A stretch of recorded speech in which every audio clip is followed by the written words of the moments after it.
Everyone, कैसे हो आप सब। स्वागत है आपका अपने चैनल टीचिंग विद बानी में। फ्रेंड, जैसे कि आपको पता है, रोज शाम 8 बजे हमारे चैनल पर हिंदी की क्लास होती है। उसके अकॉर्डिंग हम अपनी आज की क्लास को स्टार्ट करेंगे। आज की जो हमारी क्लास है वो मोस्ट इम्पॉर्टेंट है, क्योंकि आज की क्लास में हम पढ़ेंगे हिंदी साहित्य के महाकाव्य एवं खंडकाव्य।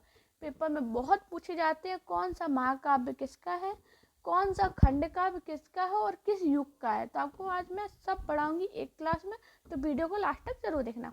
सबसे पहले हम पढ़ेंगे हिंदी के प्रमुख महाकाव्य, जिसमें हम सबसे ज़्यादा मोस्ट इम्पोर्टेंट पॉइंट कि हिंदी का प्रथम महाकाव्य कौन है, बहुत पूछा जाता है।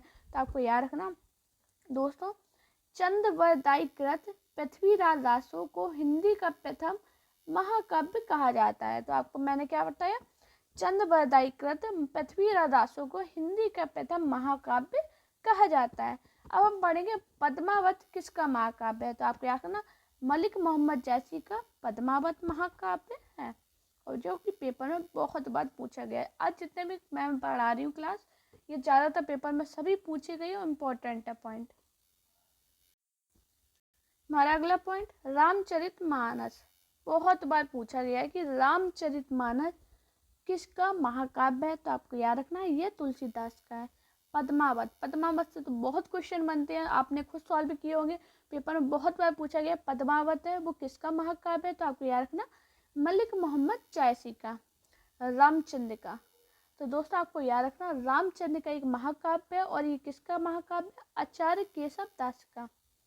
साकेत बहुत पेपर में पूछे गए हैं। साकेत किसका महाकाव्य, मैथिली शरण गुप्त का। प्रिय प्रवास, तो दोस्तों आपको याद रखना जो प्रिय प्रवास महाकाव्य है ये है अयोध्या सिंह उपाध्याय हरिऔध का, जिसे हम हरिऔध भी कहते हैं। आज की जो क्लास है वो मोस्ट इम्पोर्टेंट है, तो आप क्लास को पढ़िए अच्छे से। और इसकी जो PDF है आपको मेरे टेलीग्राम चैनल पर मिल जाएगी, तो आप टेलीग्राम चैनल को ज़रूर ज्वाइन कर लेना, उस पर आपको ये मिल जाएगी। दोस्तों बस आपसे एक रिक्वेस्ट है, इतना सब मैं आपके लिए करती हूँ। मैं आपसे रिक्वेस्ट है कि आप मेरे वीडियो को लाइक किया कीजिए, शेयर किया कीजिए और चैनल को सब्सक्राइब जरूर किया कीजिए, जिससे मुझे एक मोटिवेशन मिलता है। और मुझे कमेंट में बताया कीजिए कि आपको अगली क्लास किस टॉपिक पे चाहिए। हमारा अगला जो महाकाव्य है वो कृष्णायन। तो आपको याद रखना जो कृष्णायन महाकाव्य है ये है द्वारका प्रसाद मिश्र का। कामायनी बहुत पूछा जाने वाला इम्पोर्टेंट, तो आपको याद रखना कामायनी किसका है, जयशंकर प्रसाद का। अच्छा दोस्तों, जयशंकर प्रसाद की मैंने पूरा जीवन परिचय पढ़ाया है, तो आप वो क्लास को जरूर देखिए, बहुत इंपॉर्टेंट है। तुलसीदास का भी मैंने संपूर्ण जीवन परिचय पढ़ाया है, जिसमें तुलसीदास से जितने भी क्वेश्चन बनते तो मैंने एक क्लास बताए हैं। अगर आपने वो क्लास पढ़ ली तो फिर आपको कहीं क्लास नहीं पढ़नी, मैं आपको इतनी गारंटी दे सकती हूँ। हमारा अगला महाकाव्य उर्वशी। पेपर में पूछा गया था उर्वशी महाकाव्य किसका है। तो आपको याद रखना ये है रामधारी सिंह दिनकर का। एकलव्य, दोस्तों आपको याद रखना जो एकलव्य महाकाव्य है ये है राम कुमार वर्मा का। उर्मिला किसका महाकाव्य है, बालकृष्ण शर्मा नवीन का। अब आप लोग कहोगे मैंने तो जयशंकर प्रसाद का पढ़ा, तुलसीदास जी का पढ़ा है, यही पढ़े हैं, पृथ्वीराज रासो पढ़ा है, लेकिन आपको ये भी पढ़ने हैं। ये भी महाकाव्य हैं जो पेपर में पूछे जाते हैं। एग्जामिनर को भी पता है कि आप रामायण याद करके आओगे, आप रामचरितमानस याद करके आओगे, वो नहीं पूछता है, वो और अलग क्वेश्चन बनाता है। ऐसे क्वेश्चन बनाता है जो आपने नहीं पढ़े होते हैं, क्योंकि हम लोग क्या होता है जो इजी लगते बार बार रिपीट हो रहे वही एक दो पढ़ रखे हैं। अब पेपर में तो उसने अब दिया महाकाव्य हम पूछेंगे तो वो अलग ही पूछेगा, ये नहीं पूछेगा। तो सभी महाकाव्य को पढ़िए, मैं जितने भी बता रही हूँ। अगर आपने इतने महाकाव्य याद कर लिए तो आपको कोई भी याद नहीं करना पड़ेगा, और आपका एक नंबर फाइनल हो जाएगा कि हाँ मेरा अगर महाकाव्य से क्वेश्चन आया तो मेरा गलत नहीं जाएगा। तो क्लास को बहुत ध्यान से पढ़िएगा। हमारा अगला है विक्रमादित्य नूरजहां। ये महाकाव्य किसका है, गुरु भक्त सिंह का। सिद्धार्थ बर्धमान, ये पेपर में पूछे गए थे कि सिद्धार्थ बर्धमान महाकाव्य किसके हैं, अनूप शर्मा के। पार्वती महाकाव्य किसका है, रामानंद तिवारी का। हमारा अगला महाकाव्य तारक वध। तो दोस्तों आपको याद रखना जो तारक वध महाकाव्य है वो है गिरिराज दत्त शुक्ला ग्रीस का। ऑप्शन में ग्रीस भी दिया जाए तो आपको याद रखना ये गिरिराज दत्त शुक्ला ही हैं। पेपर में इतने ही महाकाव्य पूछे जाते हैं, मैंने आपको ज़्यादा नहीं बताए हैं। 15 महाकाव्य आपने याद कर लिए, आपका 1 नंबर फाइनल हो जाएगा। अब हम पढ़ेंगे खंड काव्य को। दोस्तों, खंड काव्य पढ़ने से पहले मैं आपसे एक बात करना चाहती हूँ। अगर आपको ऐसी कोई प्रॉब्लम होती है कि जैसे आपको कोई टॉपिक पढ़ना है, आपको नहीं समझ में आ रहा, तो आप मुझे कमेंट कर दिया कीजिए कि मैम ये टॉपिक मुझे पढ़ा दीजिए, जिससे मैं आपका वो टॉपिक कंप्लीट करा दूँगी। तो आपके एग्ज़ाम का टाइम में आपको 10 मिनट में मैं आपको वो टॉपिक कंप्लीट करा दूँगी, ये मैं गारंटी देती हूँ।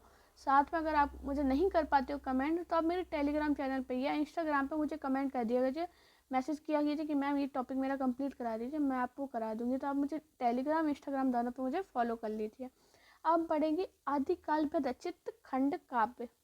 पेपर में बहुत पूछे गए हैं, हम ये भूल जाते हैं और ये पेपर में ऐसे ही क्वेश्चन पढ़ते हैं। तो पेपर में पूछा गया था संदेश राशक है, ये किसका खंड काव्य है? तो आपको याद रखना है ये अब्दुल रहमान कृत संदेश राशक इनका खंड काव्य है, और ये कब का है? आदिकाल में रचित है। हमारा अगला है बीसल देव रासो। तो दोस्तों आपको याद रखना, बीसल देव रासो का आपको ये तो याद होगा कि ये खंड काव्य नरपति नल्ला का है, लेकिन आपको ये नहीं पता ये कौन से युग का काल का है। तो आपको याद रखना ये आदिकाल का है। पेपर में बहुत पूछा गया, मोस्ट इंपॉर्टेंट पॉइंट है कि बीसल देव रासो किसका खंड काव्य है? नरपति नल्ला का। और संदेश रासक किसका है? अब्दुल रहमान का। धूलिबत फाग, ये पेपर में पूछा गया है, धूलिबत फाग किसका खंड काव्य है? जिन धर्म सूर्य का। अब हम पढ़ेंगे भक्ति काल में रचित खंड काव्य, जो पेपर में बहुत बनते क्वेश्चन की भक्ति काल के रचित खंड काव्य कौन से है। तो आप सबसे पहले हम पढ़ेंगे सुदामा चरित। तो सुदामा चरित खंड काव्य किसका है? नरोत्तम दास का।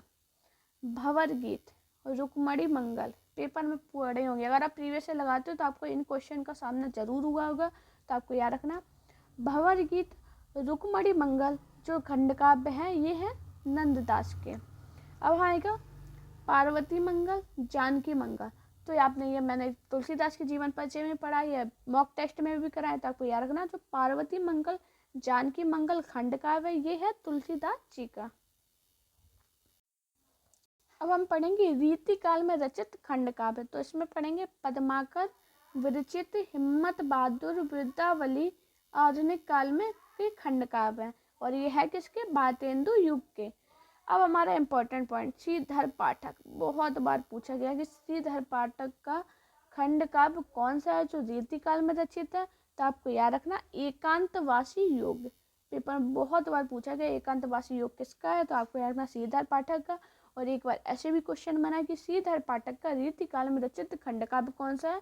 तो आपको याद रखना एकांतवासी योग। हमारा है जगन्नाथ दास का अगला खंड काव्य कौन सा है? रत्नाकर का हरिश्चंद्र। बहुत बार पूछा गया इंपॉर्टेंट पॉइंट, ये दोनों इंपॉर्टेंट आपको याद रखने हैं। अब हम पढ़ेंगे द्विवेदी युग में रचित खंड काव्य, जिसमें कौन से सबसे पहले पढ़ेंगे मैथिली सरोवर गुप्त के। तो कौन सा है? रंग में भंग, जयद्रथ वध, नल दमयंती, शकुंतला, किसान अनाथ। ये सभी खंड का पेपर में पूछे गए हैं, ये किसके हैं? तो आपको याद रखना ये है मैथिली शरण गुप्त के, जिसमें रंग में भंग बहुत बार पूछा गया है, जयद्रथ वध भी पूछा गया है, शकुंतला भी पूछा गया। अब हम पढ़ेंगे सियाराम शरण गुप्त का। तो आपको याद रखना मौर्य विजय, मौर्य विजय खंड का भी किसका है? तो आपको याद रखना ये है सियाराम शरण गुप्त का। हमारा अगला खंड काव्य मिलन और पथिक। मिलन पथिक बहुत बार पूछा गया, मिलन भी पूछा गया, ये किसके खंड काव्य है? तो ये राम नरेश त्रिपाठी के। अगर हम मॉक टेस्ट लगाए हैं मेरे तो आपको ये सभी याद होंगे।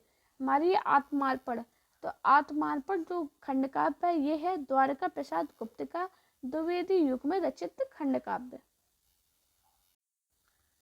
अब हम पढ़ेंगे छायावाद युग में रचित खंड काव्य। तो दोस्तों आपको याद रखना सुमित्रा नंदन पंत का कौन सा खंड काव्य ग्रंथि। मैंने वही आपको पढ़ाए हैं जो इम्पोर्टेंट है, एग्जाम में बार बार पूछे भी गए हैं, ज़्यादातर सभी एग्जाम में ये पूछे गए थे। छोटे बड़े एग्जाम मैंने सभी को एक मध्य देखते हुए ही मैंने कराए हैं। तो आपको याद रखना ये सभी एग्जाम के लिए हैं। आएगा राम नरेश त्रिपाठी। राम नरेश त्रिपाठी का कौन सा खंड काव्य है? स्वप्न, पेपर में पूछा गया था स्वप्न खंड काव्य किसका है। तो आपको याद रखना राम नरेश त्रिपाठी का। अब आपको याद रखना मैथिली शरण गुप्त के पंचवटी, अनद, वन वैभव, बक संहार। आपको याद रखना ये सभी जो खंड काव्य हैं ये मैथिली शरण गुप्त के हैं। हमारा अगला खंड काव्य सुनाल, तो ये सुनाल खंड काव्य किसका है? अनूप शर्मा का।